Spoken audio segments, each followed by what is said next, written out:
نبی صلوات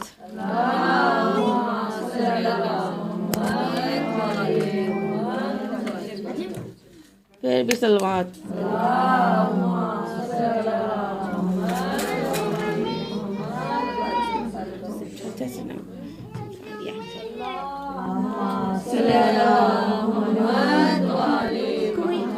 Can we have all the young children forward, please? Come on. Come on. Everybody forward. Come on, Aliyah. Come on, sweetheart. Allahumma salli ala Muhammad wa ali Muhammad. Allahumma salli ala Muhammad wa ali Muhammad.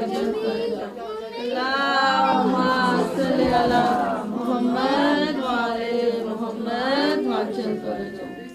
السلام علیکم ورحمۃ اللہ وبرکاتہ.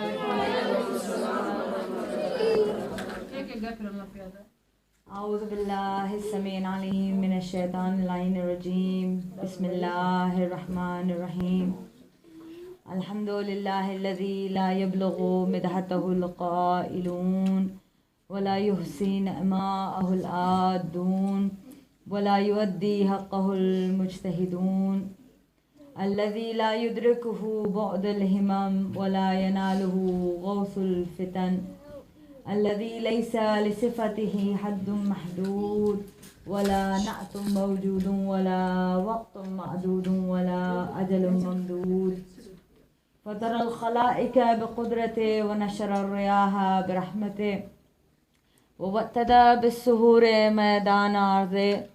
والصلاة والسلام على سید اسلم ما فی الوجود سر اللہ فی کل موجود نقطۃ دائرۃ الوجود صاحب لواء الحمد والمقام المحمود الخاتم لما سبق والفاتح لمن غلق المهلن الحق بالحق ابی القاسم محمد. اللهم صل على محمد وعلى محمد وعجل فرجهم وعلى آله الطيبين الطاهرين المعصومين المنتجبين المظلومين.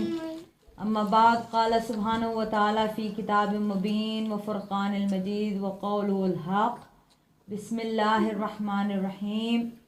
هو الذي بعث في الأميين رسول منهم. بآواز بلند صلوات. اللهم صل على محمد وعلى محمد وعجل فرجهم. Let's raise our hands in dua. بسم الله الرحمن الرحيم. رب اشرح لي صدري ويسر لي أمري واحلل عقدة من لساني يفقهوا قولي. ناد عليا مظهر العجائب تجده عونا لك في النوار. كل هم وغم سينجلي بعظمتك يا الله بنبوتك يا محمد بولايتك يا علي يا علي يا علي. بآواز بلند صلوات. اللهم صل على محمد وعلى محمد وعجل فرجهم.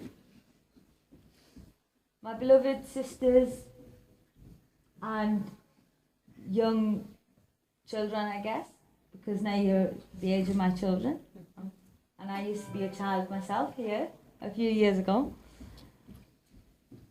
It's really nice to see you again after a whole year.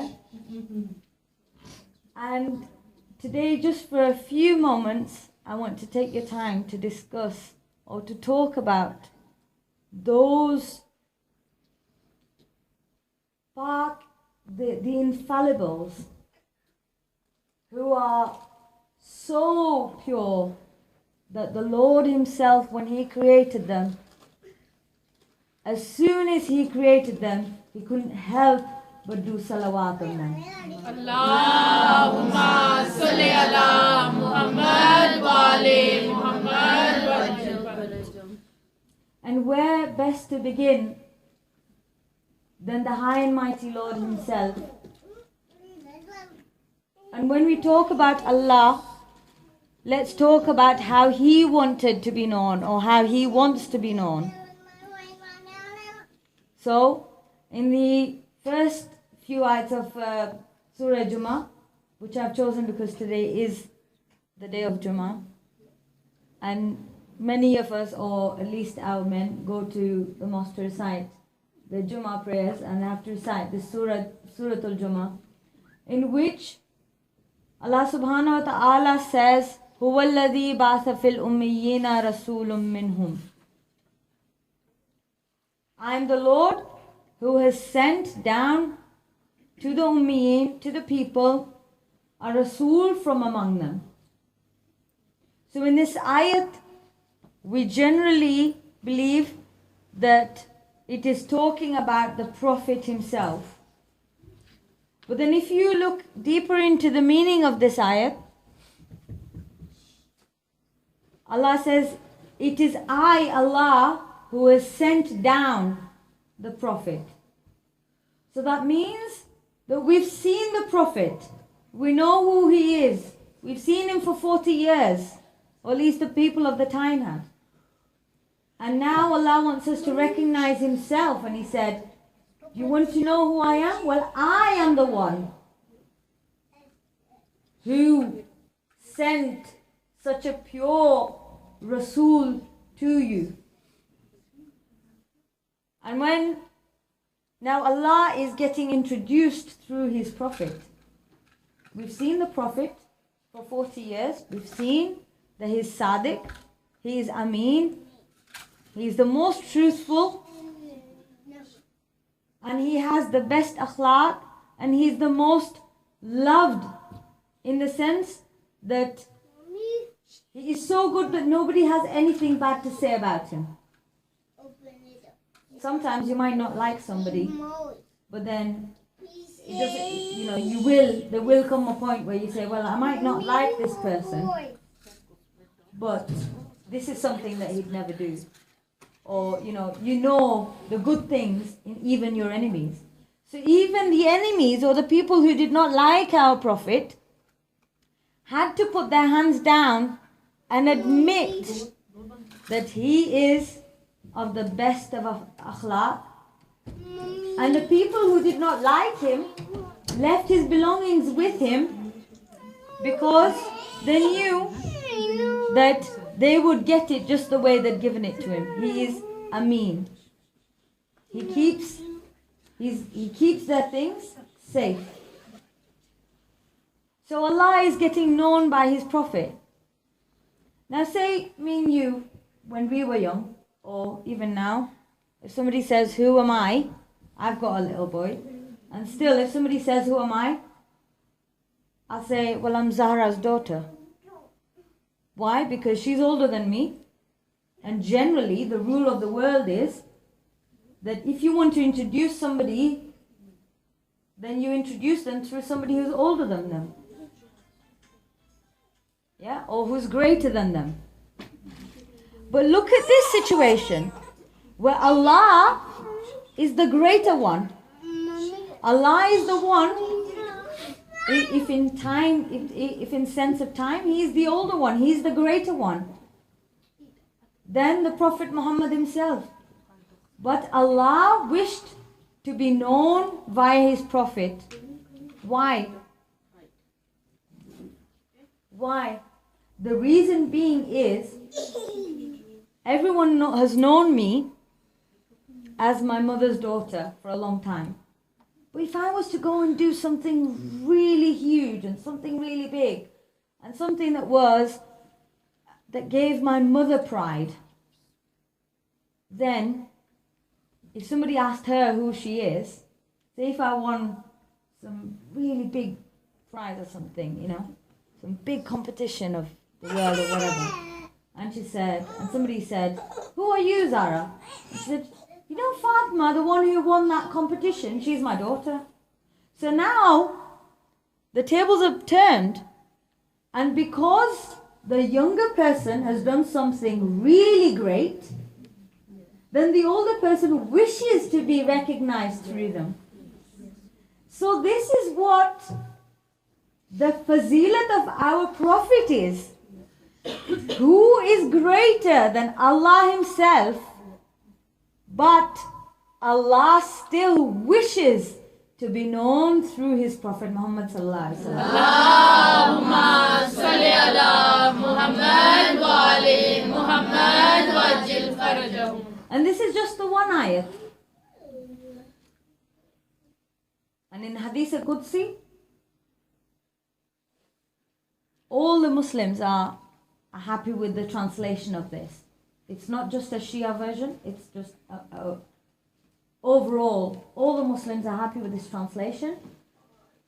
And it said, in Hadith al-Qudsi it says, that Allah, we know, can I have your attention please? Yeah? He's a baby and babies cry. But we're here to listen to a Majlis. So I'm trying to make this really interesting for you as I can.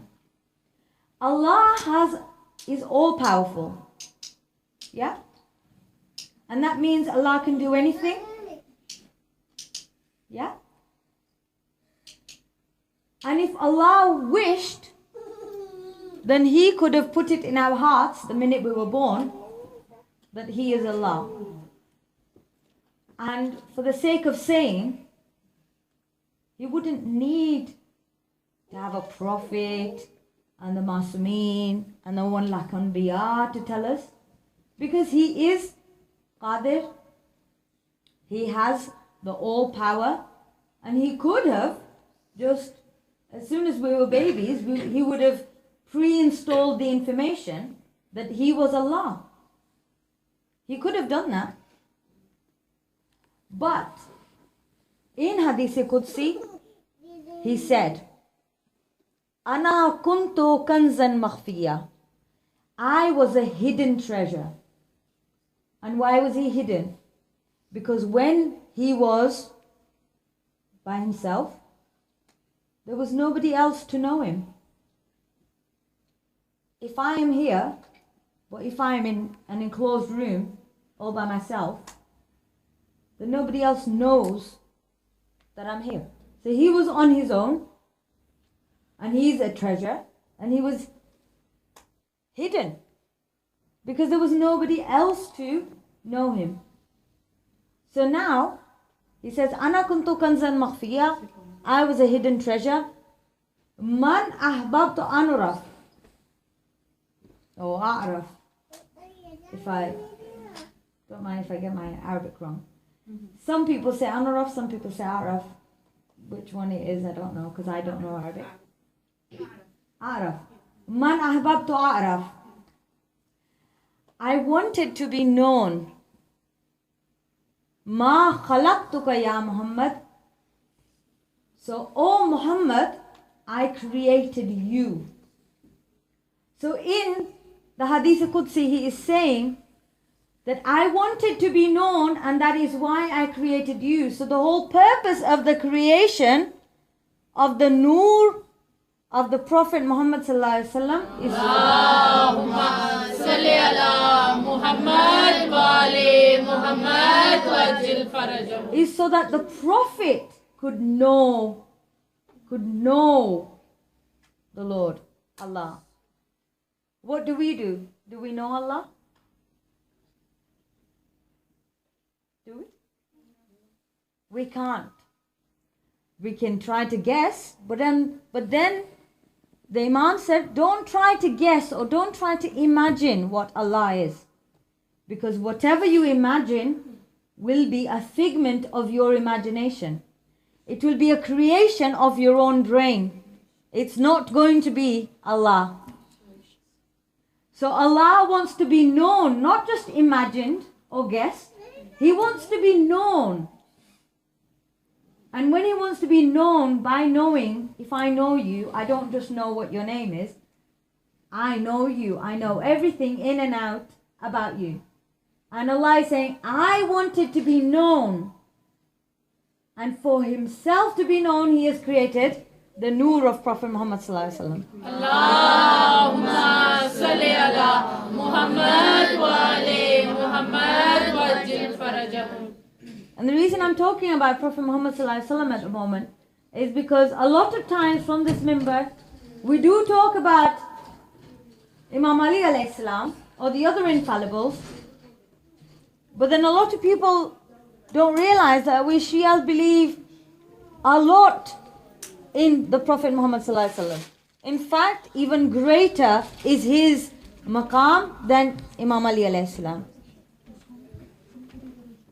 So now Prophet Muhammad has been created for the sole purpose of knowing Allah.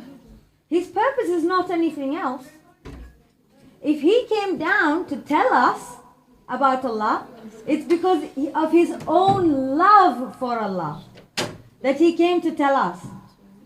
And I can prove that for you because in the Hadith al-Qudsi, after that, it says about how the universe came into existence.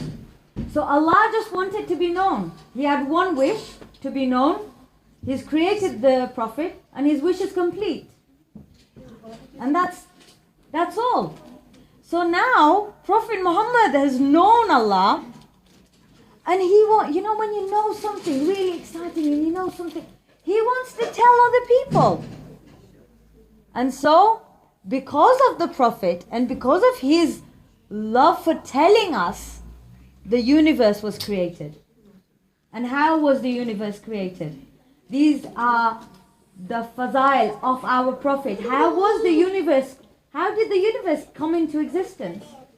Well, in Hadith al-Qudsi, it says that wherever the name, not the Prophet Muhammad himself is not involved, his name was written, wherever his name was written, the universe started coming into existence. And it says, كتب اسمي على الأرش فاستقر على السماوات فقامت على الأرض فاستقرت على الليل فداجا على النار فأنارا. That wherever the Prophet's name was written, if it was written in the skies stopped. If it was written on the earth, then the earth stopped shaking. If it was written on the winds, they started blowing. If it was written in the night, it went dark. And if it was written in the morning, it went to light. Rawazib salawat. Allahumma salli ala Muhammad wa ali Muhammad wa ajil farajahu. Now a second thing that I want you to think about is that if I was to be known in a special way, if I want to be known, I hope this is not getting really, I want you to think about something. I don't want to just give you, oh well, you should do this and don't do this and then that's the end. I want to give you something to go home and think about,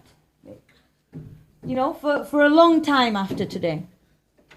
So if I want to be known, and I know that Sister Tara, she is a really good cook, for example. I don't know if you are, but I'm guessing that you are. And somebody else is really good at something else. Now if I meet a third person and they want to know my cooking skills, I'll straight away say that Sister Tara, she is my teacher. So that means that I want to be known as a good cook, obviously.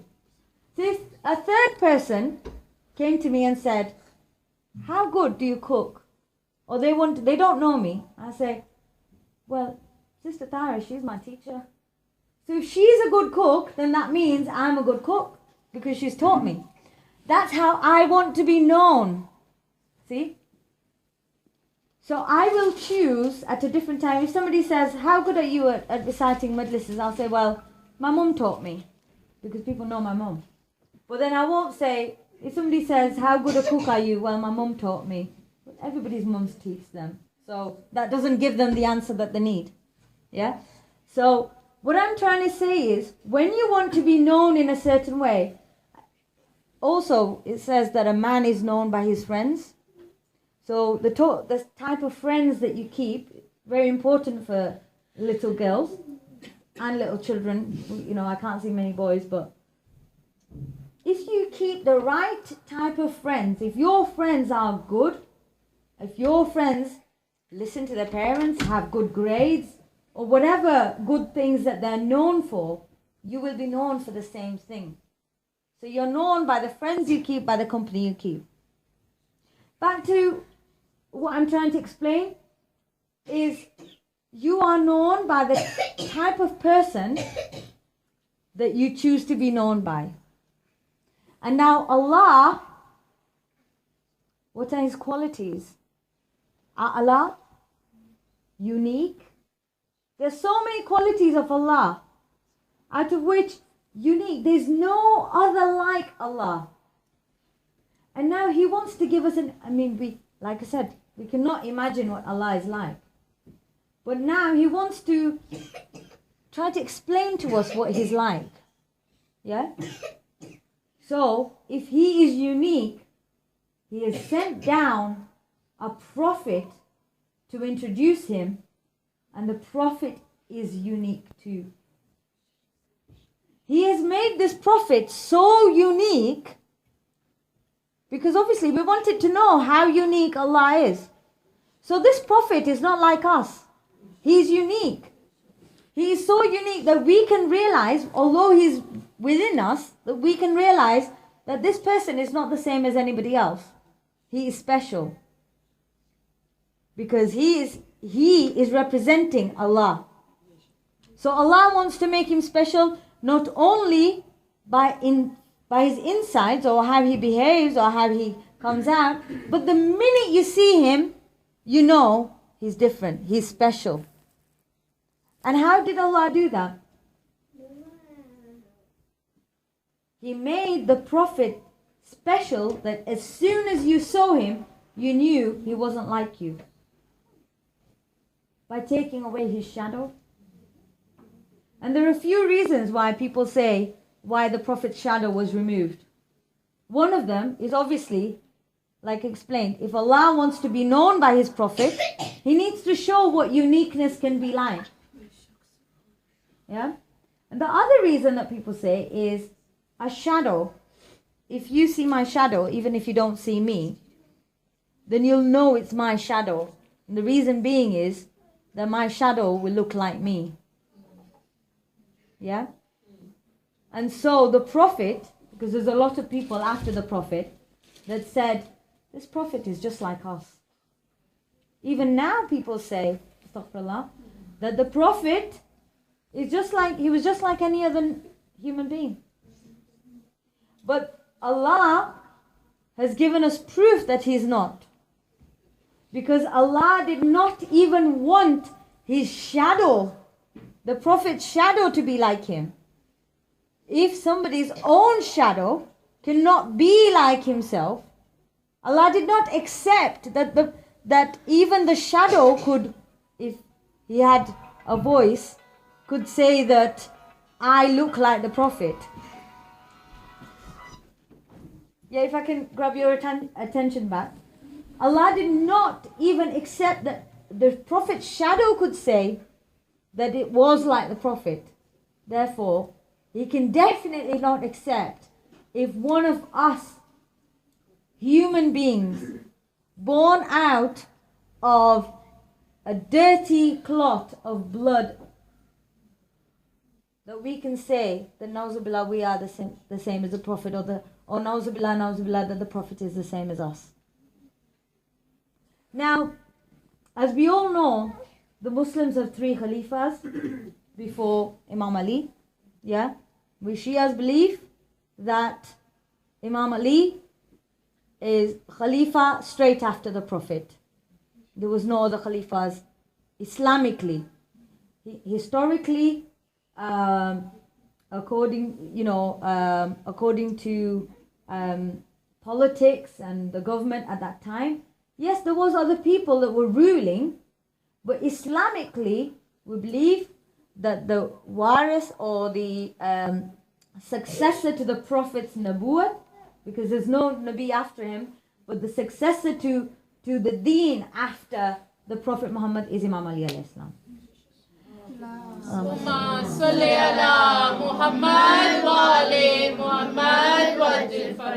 But the third caliph of the time, at that time,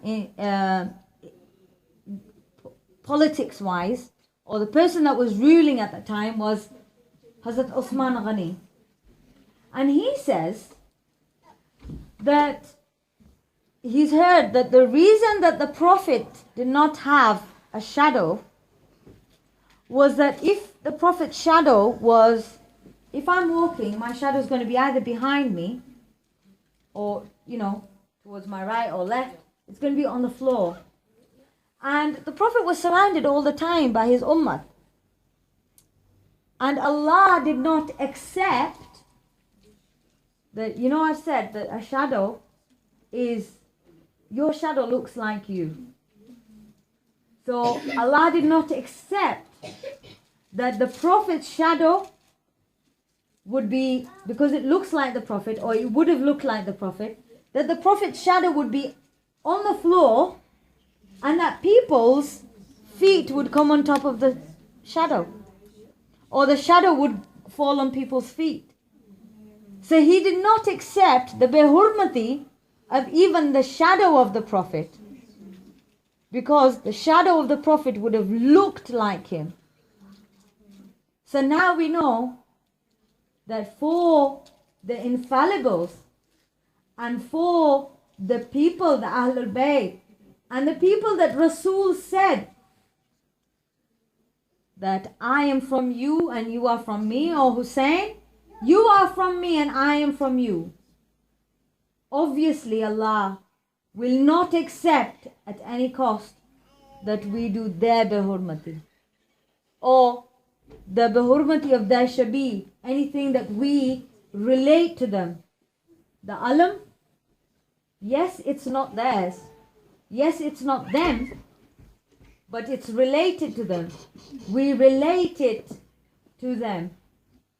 And a shadow is related similarly to a person. Now, if Allah does not accept that even the shadow of the Prophet can be humiliated to the point that it can go on people's feet, and this is not the Shia books. In the Ahl Sunnah books it says that the Caliph, Hazrat Usman Ghani, has said this thing, that Allah did not accept that the Prophet's shadow would come onto people's feet, or it would not be kept in a dignified way. Allah rather removed his shadow than the shadow being humiliated. Therefore, Allah definitely does not accept humiliation of anything that's related to the Prophet. Allahumma salli ala Muhammad wa ali Muhammad wajil farajahu. Finally, there's an ayat from the Quran, because I can say we know why the Prophet didn't have a shadow, because he had to be unique.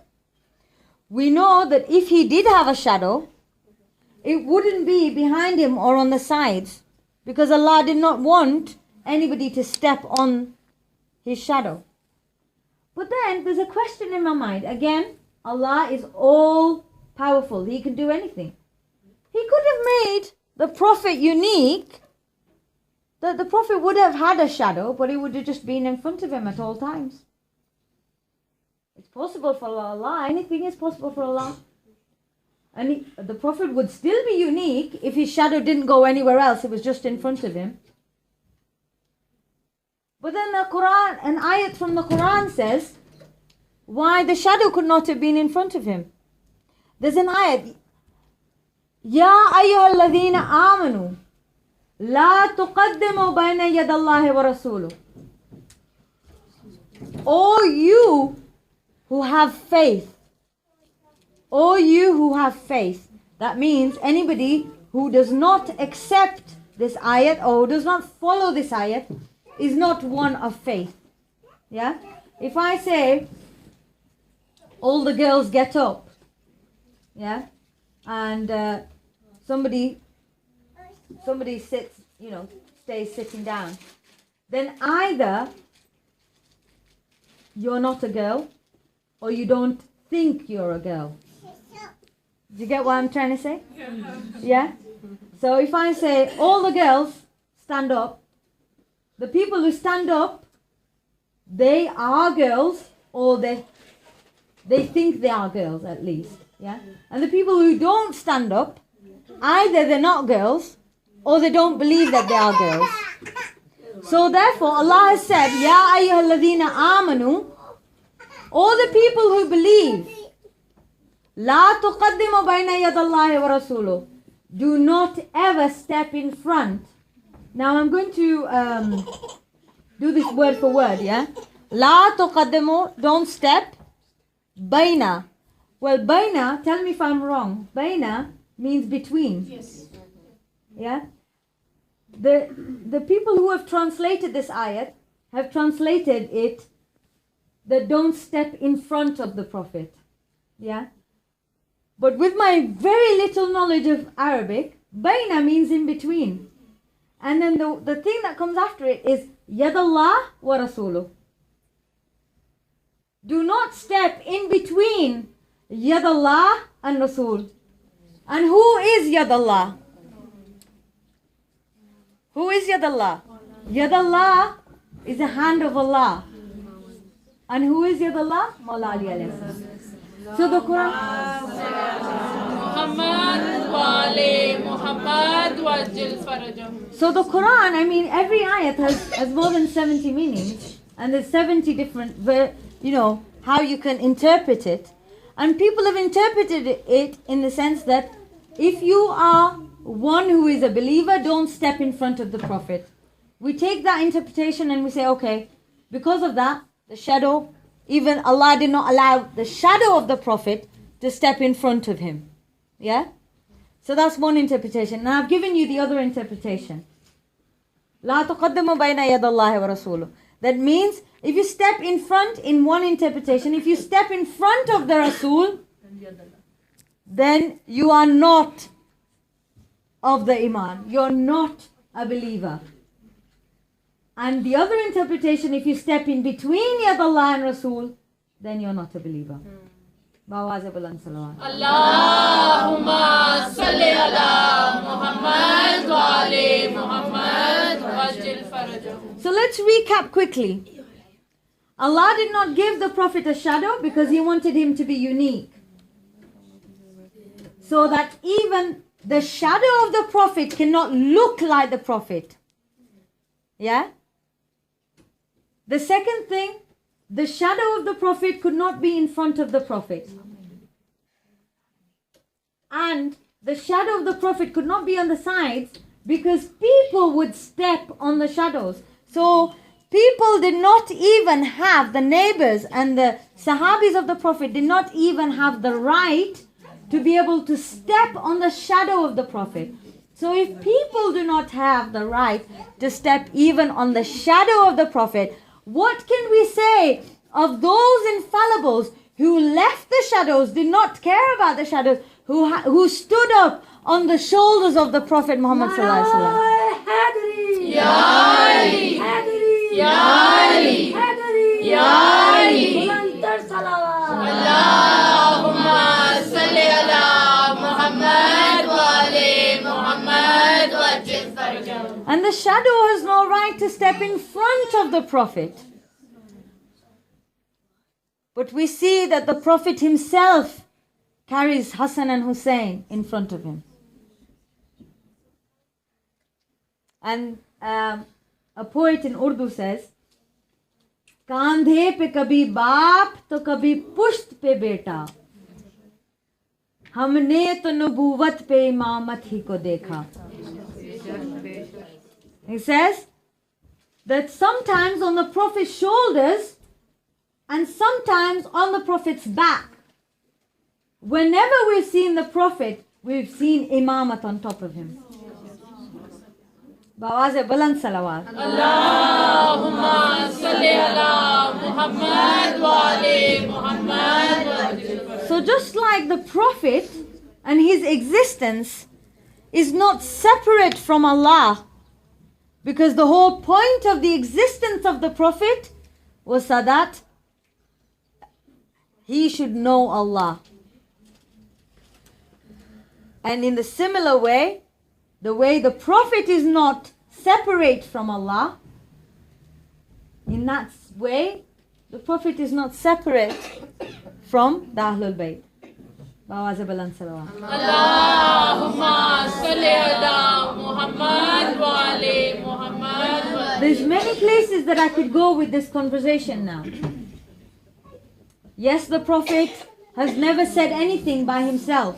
He's always, whatever he has said, has always been the wahi from Allah, and Allah has confirmed that in the Quran. Any action or any word that you have taken has not been but a wahi from ourselves, or myself, from Allah. So therefore when the Prophet says, Lahmuka lahmi, damuka dami, that you are my blood and you are my flesh, it is not because he wants to say it or he wants to say it out of emotions. It is the wahi of Allah. So how Rasool is not separated from Allah, that way the people for him, and who are these people? Who are these people for which every day we recite Hadith al-Qisam? Yeah, and every day, at least when we're in the Majlis, we know that the Prophet was under a blanket with 4 of his family members. Only 4 of his family members, although now people will argue that the Ahlul Bayt means the wives of the prophets and his father-in-laws and children that he may or may not have. But Allah says in the Hadith Qisa, we recite it all the time, Hum Ahl Bayt al-Nubuwa wa Ma'adinur Risala. Now that's not what the Rasool is saying, but Allah is saying to Jibreel when Jibreel asked, who is under this blanket? And Allah is explaining to us who the Ahlul Bayt is, and that's why He's used Ahl Bayt al-Nubuwa wa Ma'adinur Risala. Hum Fatimatu wa Abuha wa Ba'luha wa Banuha. Allahumma salli ala Muhammad wa ali Muhammad wa ajil farajahum. So now Allah Himself has explained to us who the Ahlul Bayt is, and for whom the Rasulullah said, Lahmuka lahmi wa damuka dami. That these are my flesh and these are my blood, and these are my Ahlul Bayt. And it is for these that Allah kept them tahir and away from all nijasa. So back to I will continue on this topic, but I'm going to go to where I want to take this majlis. We started off with Allah. Allah was a hidden treasure. He wanted to be known, and therefore He has made Himself known via the Prophet. So the Prophet, the fazilat of the Prophet is that he is a person through whom Allah is known. And that is not just an ordinary thing. Allah is not known by anybody else. Yeah, Allah has not said, I want to be known from XYZ. It's only the Prophet who's been given this sharaf, this high maqam, the value that Allah has given to him. Value is a very small word, but for want of a better word, this status that Allah has given him, that only through the Prophet Muhammad can you know Allah.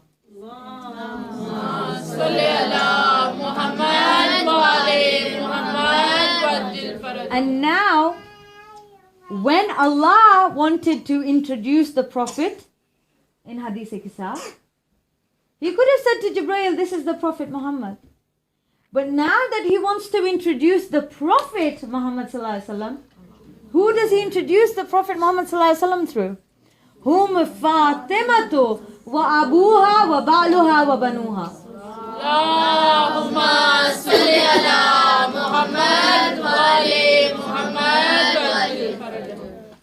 So the entity by which we can get a window of a glimpse or a shadow of what Allah is the Prophet.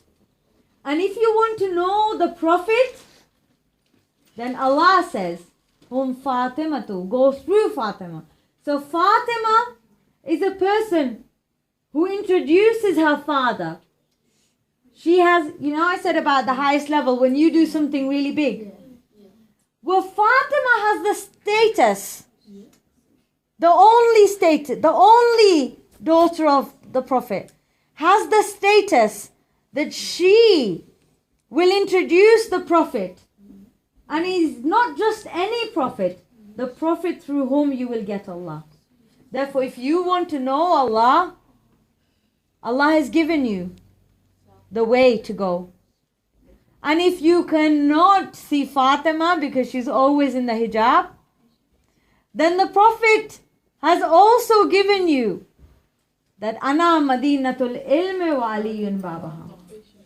If you want to get to me, the city of knowledge, go through its door, and the door is Ali. The door at which you will find Fatima. And what fazilat can I say of this lady of light herself? But that her doorstep, how many times did our doorstep is the first step that we, before people have even entered our door. So when we have a house, or we're in our house, there's limited people who we let in. But anybody comes onto the doorstep. And anybody can not only come to the doorstep, anybody steps on the doorstep. The doorstep has zero value for anybody. But the value of the doorstep of this lady of light is so much that Allah says in the Quran, فَلَا أُقْسِمُ بِمَوَاقِعِ النُّجُومِ. I do not want to swear by anything, yet I swear on the doorstep at which the stars fall. And which doorstep is at which the star fell? At the doorstep of Imam Ali and Bibi Sayyida. Allahumma salli ala Muhammad wa ali Muhammad wa ajil farajah. So when I want to make you believe something, if you don't believe me, Allah, if Rasool is Sadiq, then Allah is the creator of this Sadiq. Yet, if I want you, if I want you to believe something that I have said, then I will swear by something that's really important. Mother, father, children. But then, if it's even more important than that, then the highest thing that I can swear by is Allah. Yeah? So from Hazrat Adam to now, if anybody wants to really make you believe something, they will swear by Allah. Because He is the highest thing that you can swear by. And if you give a false statement with His name, with the name of Allah, then you have to give a kafara. It's a very big guna. So if we say, I know sometimes it's a habit. And, so, Wallah, I did this. Wallah, we've got to try and stop it. Because sometimes we do not take the Lord's name in vain. And it might be something that's written in the Bible, but it's our books as well. Do not take the Lord's name in vain. Do not take Allah's name just for the sake of it. Because Allah's name is very pure and it should be taken with a lot of respect. So, if we really want to make somebody believe, we'll say, I swear by Allah. If it's something really huge. But then it is this Allah, if He wants to make the whole world believe what He's trying to say, then what does He swear by? the doorstep of Bibi Sayyida Salatullah. Allahumma salli ala Muhammad wa ali Muhammad. What can I say about the Lady of Light when her doorstep has so much value that everything, including status, bows down at the doorstep of Bibi Sayyida? Status is so bowed down at this doorstep that her father is the leader of all the Rasool, all the prophets. Her husband is the leader of all the walis and the imams. And her sons are the leaders of the youth of paradise. And herself, she is the leader of all the women in the whole universe of all time. How much more status can a person have than that? The status that Allah has given her. And it is this doorstep at which we see that this same prophet who is the point of introduction of Allah, it is this prophet that comes to the doorstep of Bibi Sayyida every day, not once, but every time that he passes there, he stops there and says, Assalamu alaikum. And that is not a normal thing, and a light thing, shall I say. If you were to be somewhere and your mum or dad comes to your, school or wherever you are, and every time that they're passing by, they come and say Assalamu alaikum. You think, obviously they give you a lot of respect. And again, the Rasool does not do anything, no action or no word, without Allah's hukum, the law of Allah, what Allah wants him to do. So Allah has asked his prophet, for whom he gave so much respect, that, O Prophet, O Muhammad, go and say Assalam at the doorstep of Bibi Sayyida. It is great entities like Salman al-Farsi who keep going there to dust the doorstep with their beards. It's not just a light thing. And what do angels do? What do angels do on an everyday basis? What do angels do all the time? What are they doing right now? And what's the work of the angels? Does anybody know? Go. Yeah, that's one of the things. Worship Allah. Yeah. Angels have been created even when they're writing our good deeds and bad deeds, which is right. They do right. They are worshipping Allah by doing that. Because all the time they are in prayer. Because the minute they're out of prayer, they're not angels anymore. Angels all the time are in prayer and in obedience of Allah. They're always worshipping Allah. But yet, what do we see? That Jibreel comes on Fatima's doorstep and says, please, let me move the cradle of Imam Hussein and Imam Hassan. Let me sweep the floors. Let me do the chakki, well, we call it chakki in Urdu. But in the olden days, obviously, the wheat and stuff, the stone grinder. Well, in the olden days, Bibi Sayyida used to do it herself, or everybody used to do that themselves. Grains, put it in the stone grinder and grind it yourself, and it's not an easy job. Well, Jibreel is coming down and saying, please let me do the stone grinder. And I'm going to ask him a question. Jibreel, You are made for the obedience of Allah, for the ibadat of Allah, to worship Allah. And yet there's also another thing, that angels, the Prophet could have done something out of his own wish if he wanted to, but he never did. Always he did what Allah wanted. Just like us, we have the authority over this body to do what we want. And sometimes we choose to do the wrong thing. And that's why we're called human. But sometimes we choose to do the right thing. Well, angels don't have a choice. They don't have that authority over themselves. They only do what Allah wills. Are you getting where I'm getting to? So I have the authority to grab this.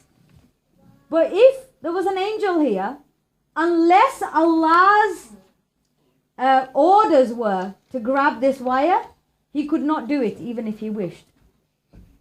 So I'm going to ask Jibreel, are you not created for the obedience of Allah? So Jibreel is going to say one thing to me. Don't you know? I cannot do anything without the will and the hukm of Allah. And therefore Allah has showed us that I have sent angels time and time again at one doorstep. And it is the doorstep of this lady of light and Mawla Ali alayhi salam, just to show you that you go here and there, but I see in Allah's eyes, I see that coming to this doorstep is even greater than praying to me. Because what the angels do all the time, they're in ruku, qiyam, qa'ud, ruku, sujood, kunut. They are praying to Allah all the time. And this is the awwal act of obedience to Allah that He showed us. Himself, with His own will, has sent these angels. And how many times do we see angels at this doorstep? In fact, what is the first thing, if I was to say to you, what do you want in the hereafter, what would you say?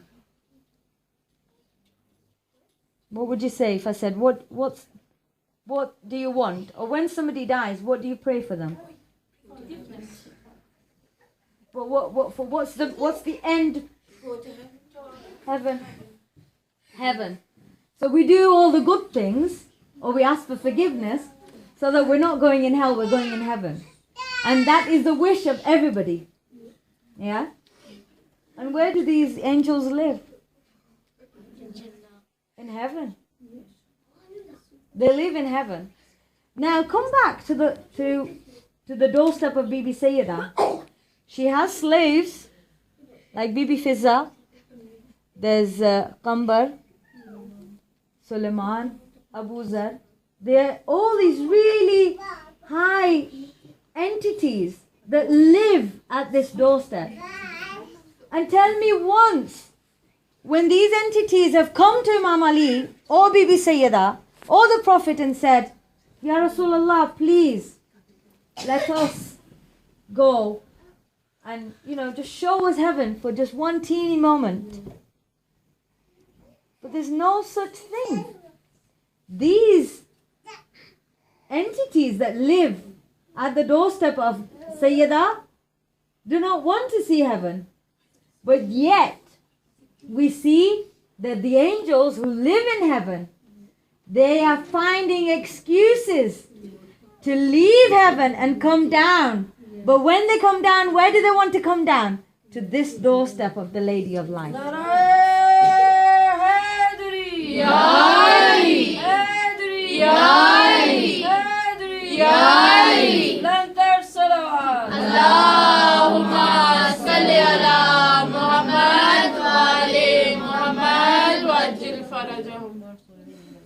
So much have the angels come to this doorstep that another poet says that whether the angels, I'm going to translate it from Urdu to English. I'll say it in Urdu first, just for people who understand.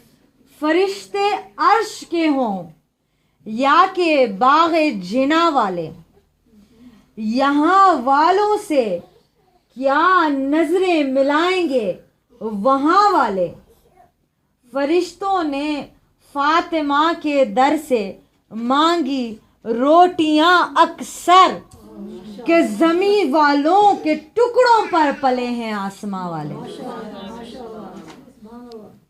So this poet says, whether the angels, he's thinking about the angels, and he says, what I've noticed is whether the angels are of the heavens or of the skies, yeah, whether they're of the skies, there's 7 layers of skies, there's 7 heavens. So whether they're of the heavens or the skies, how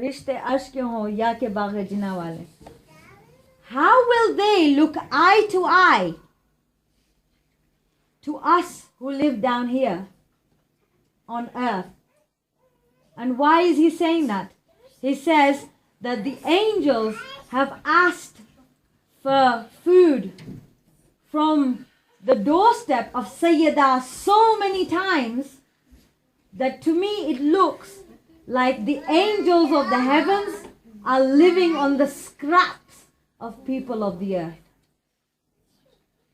So he says that the angels, whether they're of the heavens or the skies, all the time I see them, that they're coming down to this doorstep and asking for food. So much so, I mean, he's just to explain what he's trying to say.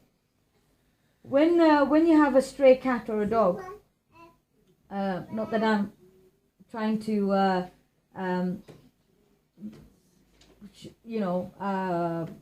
show a similarity between the two,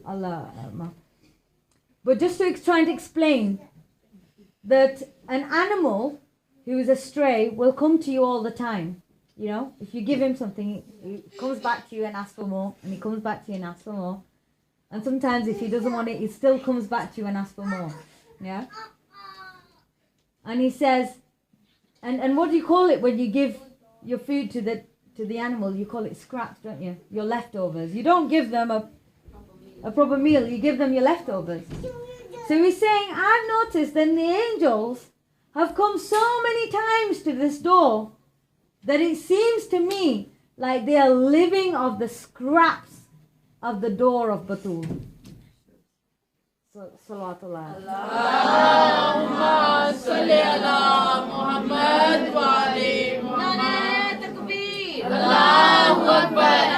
Takbir. Allahu Akbar. Risale. Ya Rasulullah. Risale. Ya Rasulullah. Hadri. Ya Ali. Ya Ali.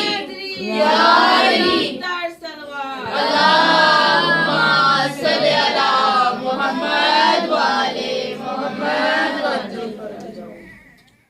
Just one last thing before I summarize this. We're talking about the angels coming down to this doorstep all the time. And there's one thing that your parents must have told you. That there was this one time when it was nearly Eid.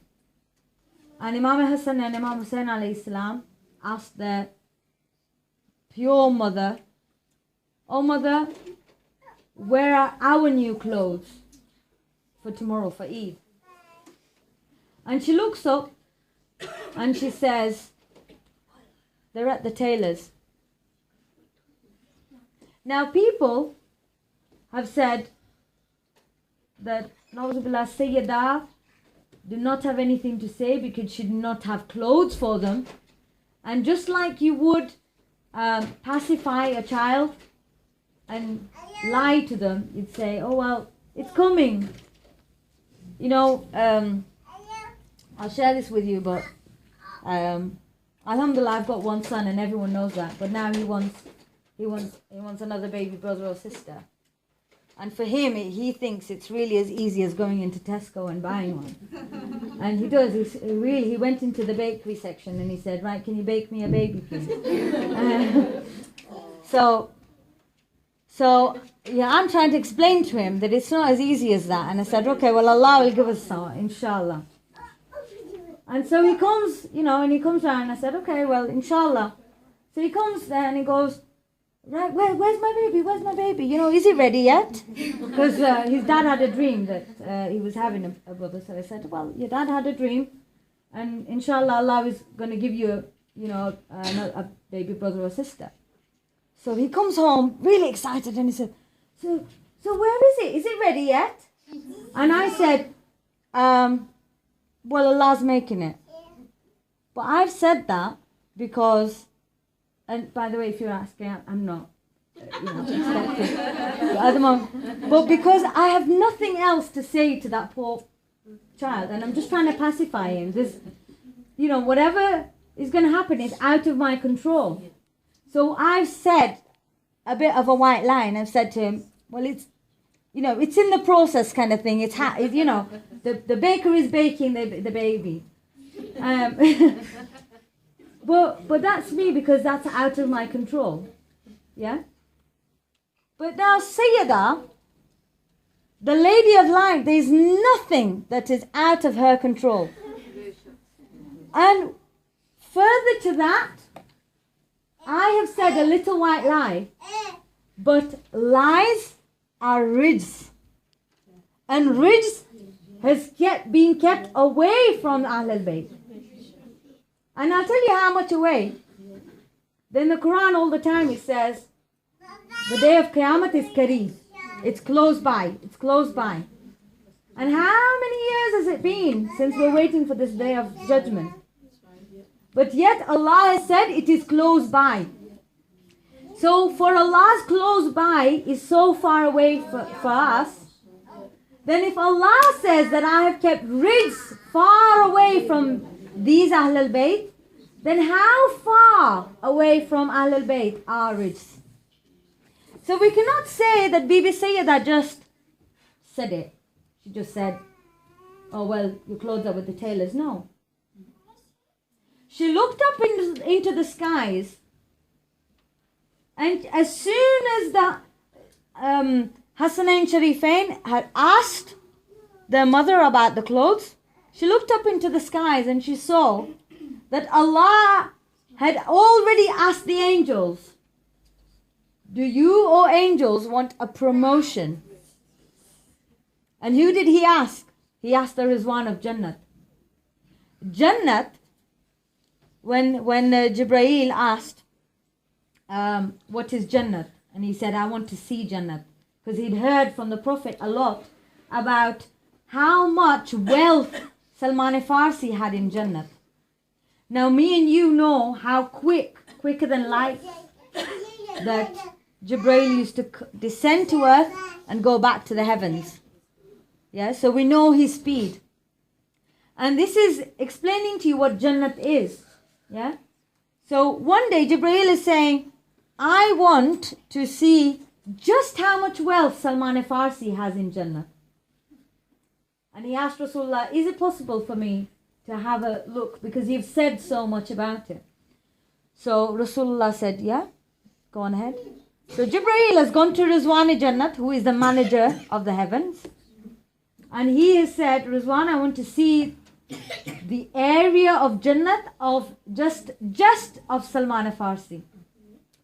So it's the morning, and Jibreel has started on one rooftop, and Rizwan has said, this is the beginning of Salman Farsi's wealth in Jannat.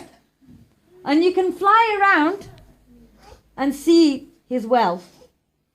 So Jibreel, who is quicker than the speed of light, has flown from morning till evening. And he said, and in the evening he said to Rizwan Jannat, so how much of the Jannat have I seen? How much more is left? It must be, just a little bit more. And Rizwan of Jannat has said, you haven't even finished seeing the wealth of just Salman Farsi in Jannat. Salawat Allahumma salli ala Muhammad wa ali Muhammad wa So that's Jannat. Yeah? That even Jibreel could not see from morning to evening. And Rizwan is the manager of the whole of Jannat. Yeah? And now it is Allah who is saying to Rizwan of Jannat, do you want a promotion?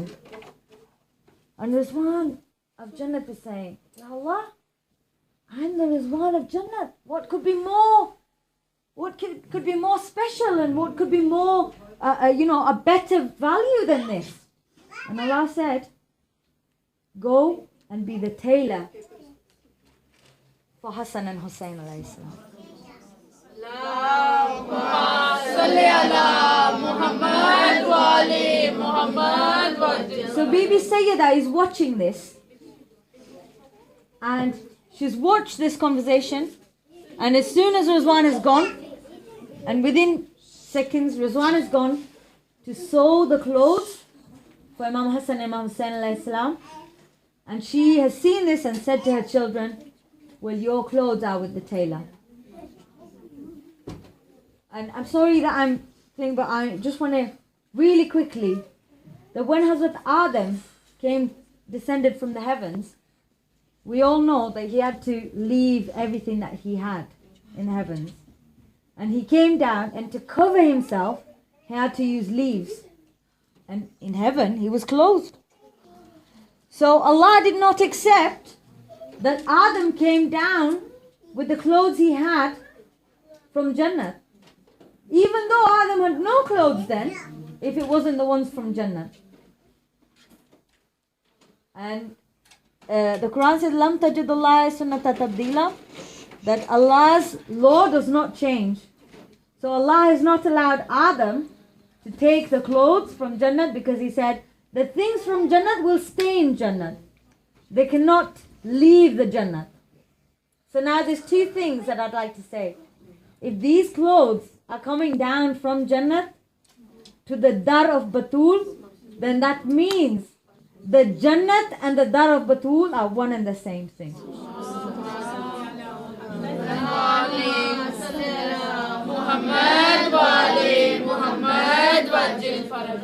And as you know, the second thing that I wanted to say about this is, as you know, the angels are the ghulam, are the slaves of these infallibles. And therefore, another writer says that it must be that Bibi Sayyida must have said that your clothes are with the tailor, and if the tailor doesn't come by tomorrow morning, I'll take him out of his job. You know, as you do as a boss. If I don't get this on time, right, you're going to get sacked. So she had the authority to do that. And the clothes came from heavens for Hassan and Hussein alayhi salam. And that is the authority of Bibi, that she could arrange for these clothes to come from Jannah. So now I would just like to say one thing. That when Hassan and Hussein's clothes came from Jannat and Bibi arranged those clothes just by saying, then imagine the value and the status of that one person for whom Bibi Sayyida herself sat down and sewed clothes for.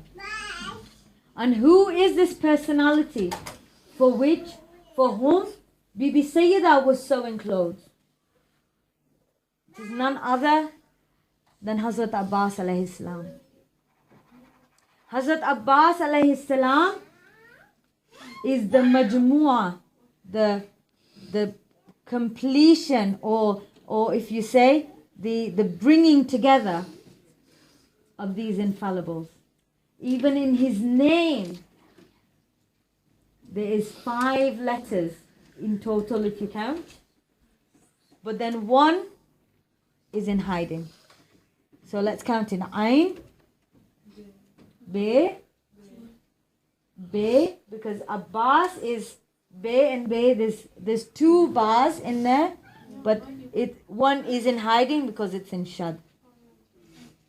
So Ain, Bay, Alif, Sin. And one out of these 5 is in hiding. Just like the Panjatan, where you can see in Mubahila, where there is 5 and the 1 is in the middle and she is in hiding. So Abbas is the completion or the bringing together of the Panjatan. And it is this Abbas for which this Lady of Light, we've said a bit. A lot more can be said about the doorstep of this Lady of Light. But as soon as the Prophet leaves this world, as soon as his eyes close, what do Muslims give him as a form of respect? But to come to this doorstep and light fires. To come to this doorstep and do aziyat on the daughter of the Prophet, for whom the Prophet himself showed so much respect. And this is the beginning of Muharram and Karbala, Ashura, and especially Sham-e-Ghariba. That when the Yazidis came to this Bibi, to our ladies' tents, and they burnt them, the beginning was from the burning of the door of the Lady of Light's house. Or the people who mourn Imam Hussein alayhi salam. Do you know the respect of Abbas? What can I say for this valiant soldier? That when people said in Medina that Imam Hussein has been killed, then straight away Abbas's mother came out and people flooded the streets, and they said, that cannot be true that Imam Hussein has died. Where was Abbas? And when people found out that Abbas had died, and not only died, he had lost his arms, that's when they believed that really Imam Hussein alayhi salam could have been martyred. And how did Abbas go to die? 3 days of thirst. 3 days of thirst, and Sakina comes to her uncle's tent. There is 120 tents in total in Karbala, in Imam Hussein's tents. And in Bibi Sakina goes to every tent, but every tent she visits only one time. And there's one particular tent that she goes to 36 times. And who is in that tent? Bibi Lubaba, the wife of Hazrat Abbas and the mother of his son Farooq. And whenever Bibi Sakina stands at that tent, Bibi Lubaba is either reciting the Quran, or she's praying, or she's doing dua, or she's in sajda. And when Bibi Sakina came to this tent for the 36th time, and she said, Auntie, I know that you are just trying to avoid me because you don't want to talk to me. What day has come when my own people have started avoiding me? And Bibi Lubaba slapped her cheeks and said, Sakina, how can I face you? I'm not avoiding you. But how can I face you? Because I know what you have come for. And Bibi Lubaba said to Abbas, Abbas, I cannot face the face of your little niece Sakina. I cannot face her. And Hazrat Abbas came face to face to his niece, and he said, Bibi Sakina, my Aka Zadi, I'm your slave, how can I help? You have been looking for me. And Bibi Sakina says, you know what, uncle? all the children, we are all thirsty, but nobody goes anywhere. Everybody is coming to me and saying, your uncle is the valiant, your uncle is the brave. If anybody can bring water for us, it's your uncle. Please tell your uncle to bring water for us. And Bibi Sakina is saying, I cannot show my face to them, uncle. Please go and bring water for them, because my little Asghar is dying of thirst. And Abbas said, oh Lady Sakina, oh Bibi Sakina, I want to go, but your father will not let me. And Bibi Sakina said, come with me, uncle. I will ask my father to let you go.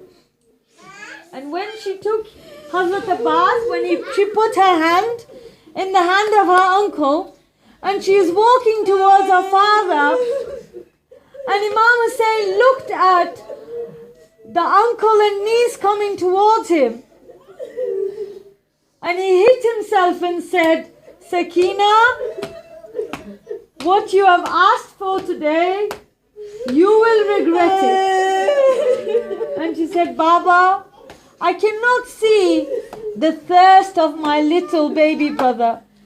And you know what Hussein said? You know what Hussein said?